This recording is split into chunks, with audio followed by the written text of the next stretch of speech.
प्राचीन काल में अश्वमेध यज्ञ होता था, तो अश्वमेध यज्ञ का घोड़ा छोड़ा जाता था। मैं यहां कैविएट लगा कह दूं, मैं किसी के व्यक्तिगत अपमान के लिए नहीं, उपमान के लिए कह रहा हूं, ठीक, फॉर द सिमिली।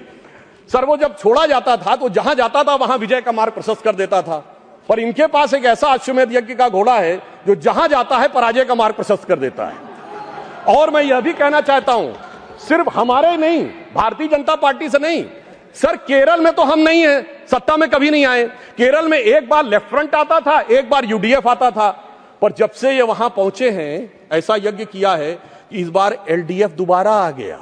मैं पूछना चाहता हूं केरल में वोट चोरी किसने कर ली मेरे भाई, बताओ। क्योंकि कारण क्या है कि जो इन बात को समझने के लिए तैयार नहीं रहते हैं, उसका एक कारण। दूसरा ये कहते हैं परसेंटेज ऑफ वोट हमारा बड़ा, देखिए नजदीक था फिर भी सीटें क्यों कम हो गई, उसका कारण है इनको वोट का वितरण देखना चाहिए। मैं उदाहरण देना चाहता हूं, हरियाणा में सबसे बड़ी जीत किस कॉन्स्टिट्यूएंसी में हुई? हुड्डा साहब नहीं जीते, फिरोजपुर जिरका में मम्मन खान 98,000 से जीते। झारखंड में सबसे बड़ी जीत कहां पे हुई? वहां पे पाकुड़ क्षेत्र में निशात आलम 86,000 से जीते।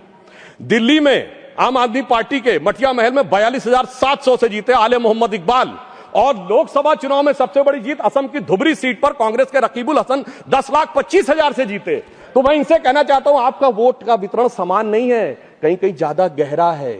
जहां दिल का रिश्ता ज्यादा गहरा है वहां वोट ज्यादा गहरा है। जब आप उसको समझ पाएंगे तो ये वोट परसेंटेज के अंतर को आप भली भांति समझ सकते हैं।